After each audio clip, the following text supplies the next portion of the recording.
Hello po mga kananay, umaga-umaga dito sa amin. Kamusta po kayo dyan? Ngayon po ay napag-isipan kong bisitahan ko yung aking tanim na mga kamuti at silipin ko kung may laman. Yan po mga kananay.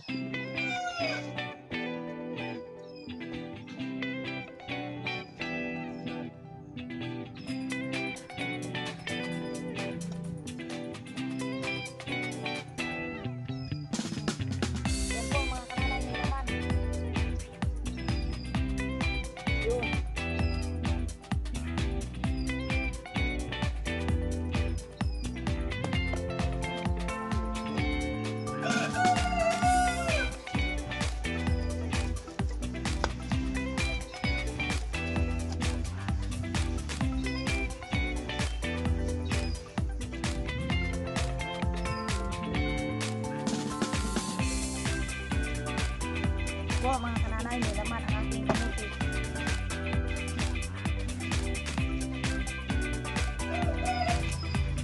Po mga kananay, oh. Sikot akalain na may laman na pala. Ayan. Balilit.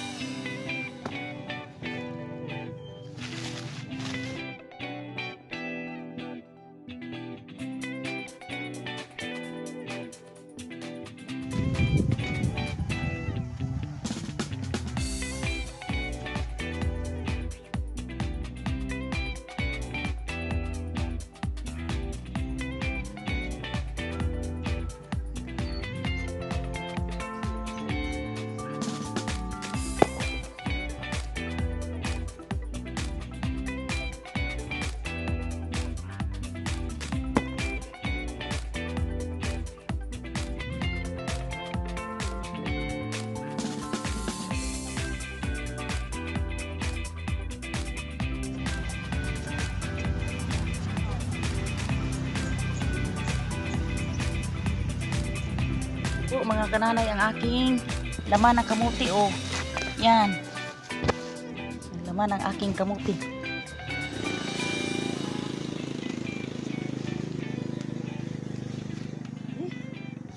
Ito mga kananay, oh.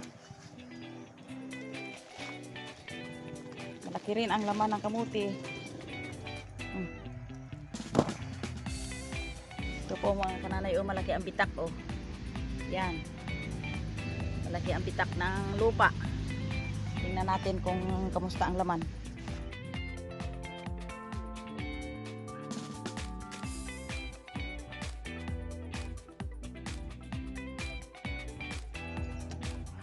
Yun. Mga kananay, oh, laki ng laman, oh. Yun.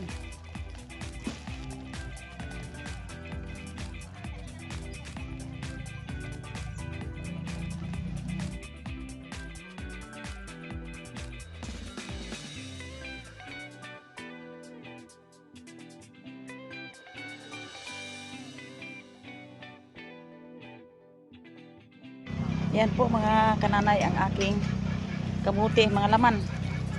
Yan po, oh. Po yung aking mga hinukay na kamuti, oh. Dami na. Yan. Kukuha pa ako. Ito po mga kananay ang aking nahukay na kamuti. Kasama na ang okra. Ako'y napagod na. Mamaya na naman. Hingal na ang matanda. Pahinga muna. Uminit na kasi, eh. Mga kananay, malungkot yung aking kamuti. Puro balantik. O mga kananay, natuwa ako na dahil marami ang nahukay ko, pero ang dami palang balantik. O mga kananay, oh. Pero itong isa akin, wala. Yan. Naunahan ako mga kananay ni Mr. Balantik. Yan. Akala ko mga kananay yung aking tinanim na kamuti ay walang laman, yung pala may laman. Tapos ang masakit nito, naunahan ako ng yung balantik sa amin tawagin. Aywan ko ano sa iyo. Yan.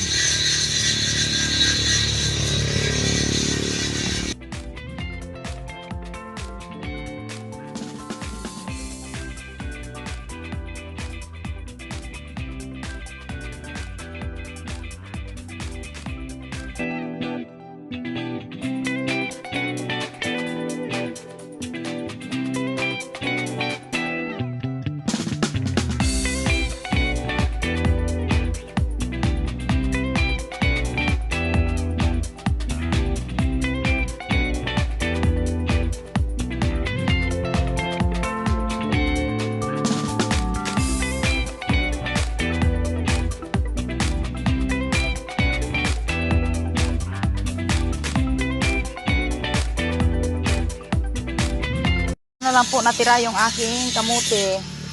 Yan, mga kananay, oh. Ang daming balantik, oh. Yun. Nahuli ako sa paghukay. Akala ko walang laman. Yung pala, marami ring laman pala. Hindi ko pa naubos ng hukay. Yan. Ihalo ko na lang ito sa sari-saring gulay. Ito po ang ihalo ko na sa aking gulayin ko po yung kamuti na hinukay kong iba. Ito po ang aking ihalo. Yung sigarilyas at saka yung okra at saka talbos ng kamuti mamaya. Ay, malungkot man mga kananay. Dami-dami akong nakuhang kamuti pero ito na lang ang natira. Sa daming balantik. Sayang ang kamuti. Ito na natira. Kawawa naman. Hindi pa alam kung ito ay may balantik pa.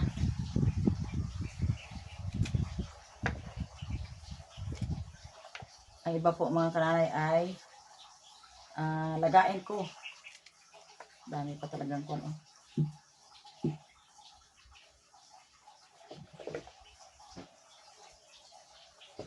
Pag maunahan ka talaga ng balantik ay kawawa lang ikaw.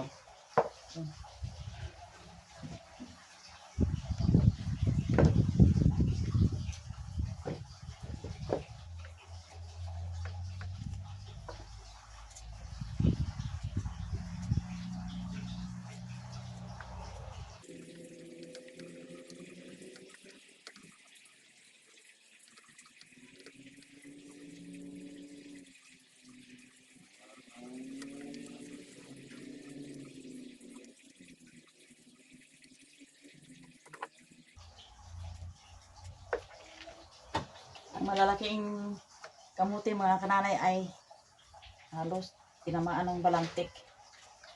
Aywan sa inyo mga kananay kung anong tawag sa amin sa inyo ng balantik, sa amin to ay balantik.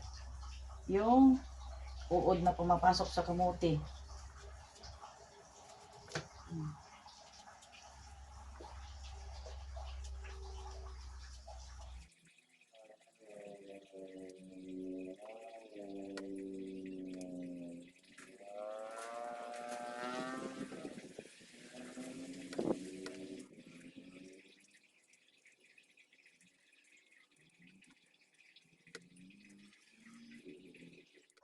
Minsan ha.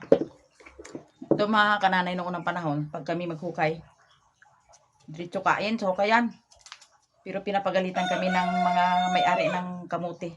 Dahil daw, madali daw tablan ang kamuti ng balantik.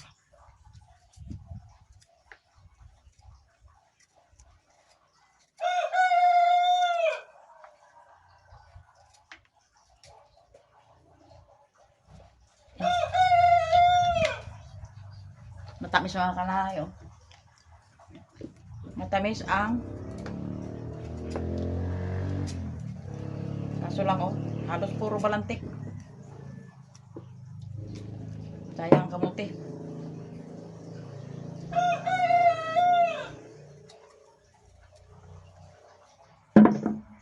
I'm only human. I'm just a woman.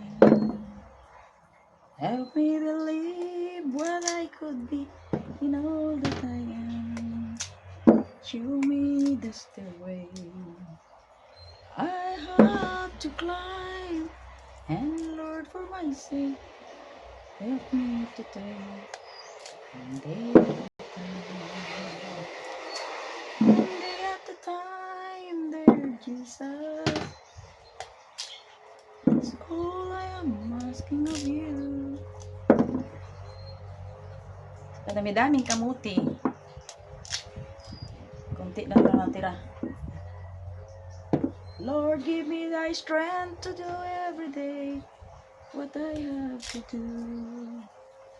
Yesterday's gone, sweet Jesus, and tomorrow will never be mine. Lord, help me today, show me the way one day at a time. Ito po mga kananay ay anuhin ko na. Himayin ko na.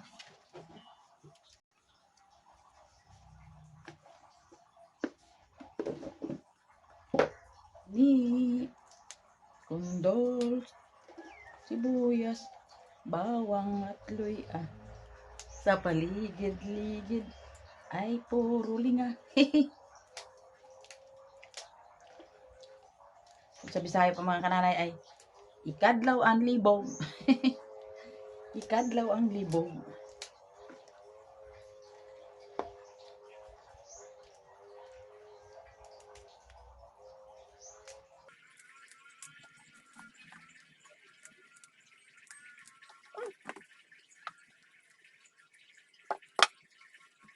Iyan mga kananay, ako'y start na po luto ng aking ulam, gulay.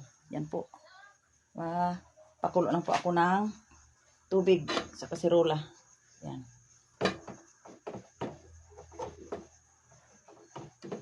Yan.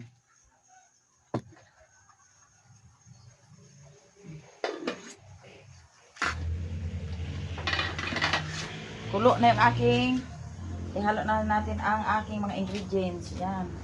Kamatis, sigarilyas.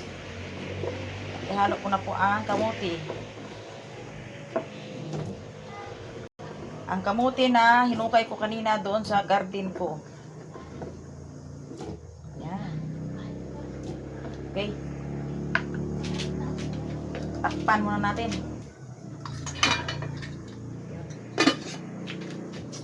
Alam mo mga kananay, ang ihalo ko po ay dilis na tuyo at saka tuyong hipon.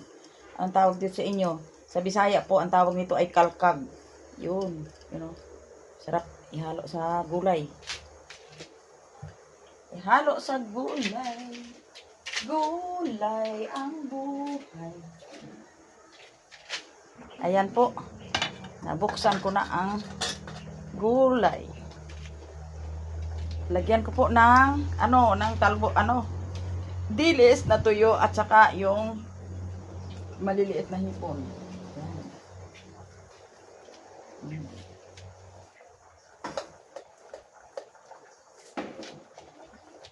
Po mga kananay, lagyan natin ng asin. Asin. Gulay ang buhay. At ihalo natin ang okra na ginayat. Yan. Ayos. Ayos ang buhay. Takpan muna natin.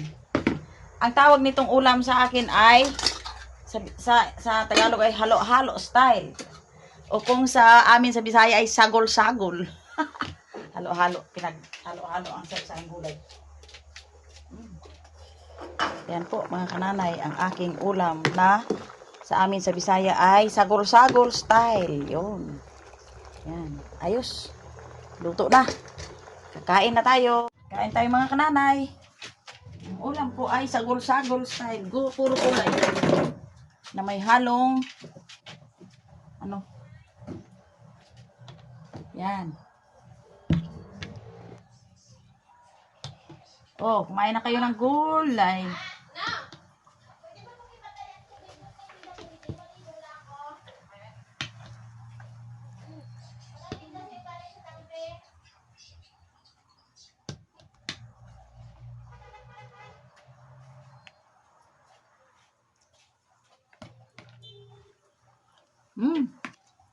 Ayos.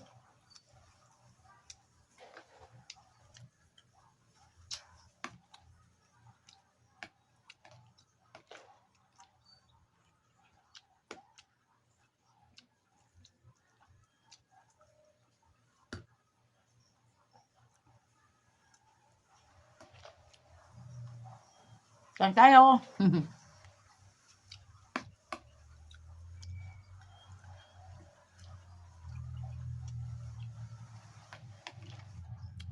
Shout out po dyan sa aking mga followers at manonood at yung aking mga nagmamahal. Ang mga minahal ko dyan mga manonood. Shout out po dyan sa inyo.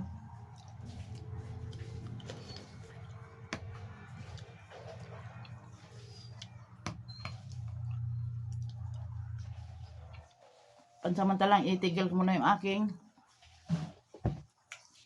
pabidyo sa pagkain. Next time. Salamat po sa inyong panonood.